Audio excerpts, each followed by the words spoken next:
Hey, Courtney Smith here, and I want to introduce you to the concept of a global freedom lifestyle. What is a global freedom lifestyle? It's really quite simple. It's a lifestyle where you live globally. You don't live in one place. You don't buy a house and sit in one place. No, you operate globally. You go around the world all the time. A lot of people call this digital nomadism or laptop lifestyle. Those are similar concepts. But global means to be global. Freedom means that you have the ability to go where you want, to hang out with who you want, to do what you want, where you want, how you want. Now, there's a lot of unpacking to do in that concept. And I'm going to create a series of videos here which are going to explain how to live a global freedom lifestyle. The biggest thing that most people think about is, how do I make a living? We're going to cover that. I'm going to give you several ways that you can make a living while traveling the world at a very high level.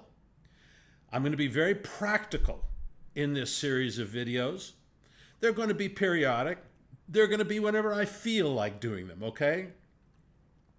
And there's going to be some theory as well. Over the next several videos, more theory than practice, because I need to lay out the parameters of what this lifestyle really is, what it's all about. And then we're going to really get into hardcore practicality, how to make a living, healthcare, educating children. These are the hard subjects that need to be addressed with a global freedom lifestyle. And this playlist on my channel is going to cover them. I live a global freedom lifestyle and have now for quite a few years, almost 10 years. And even before that, I lived a freedom lifestyle, but I won't call it global. We'll get into that in my history and in the deep, dark future, okay? It's not that important. But this is the lifestyle I've chosen. I'm right now in a hotel in Dubai, 16th floor. I'm looking out over downtown Dubai. I've been here for almost 2 months, 7 weeks. My expenses are unbelievably cheap, but I live a very high lifestyle, usually 4 or 5-star hotels. I never cook food, so I eat in restaurants all my meals. So that's a pretty luxurious lifestyle. But I don't spend that much on it. We'll talk about how to do that. Now, most of the content is going to be directed at Americans, but I would say that 90% of what I'm going to cover applies to everybody, no matter what country you're in.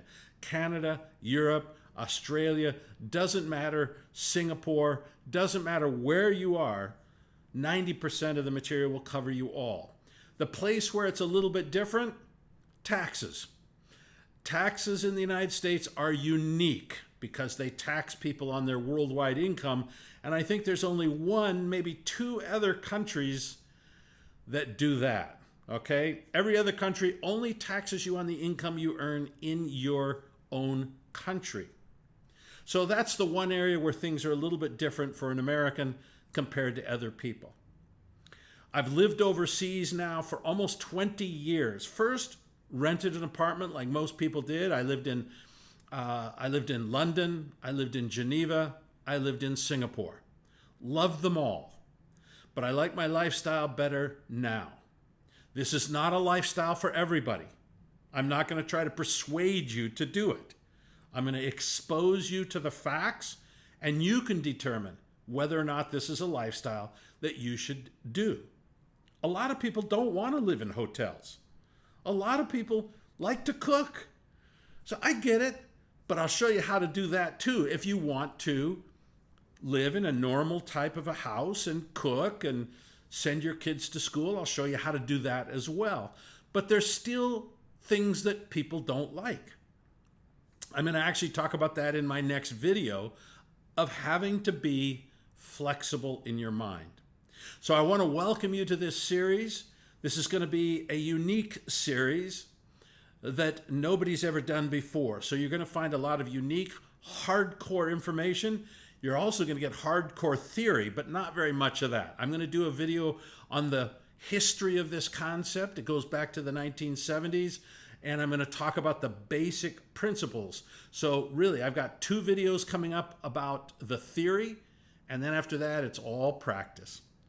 We'll talk to you later.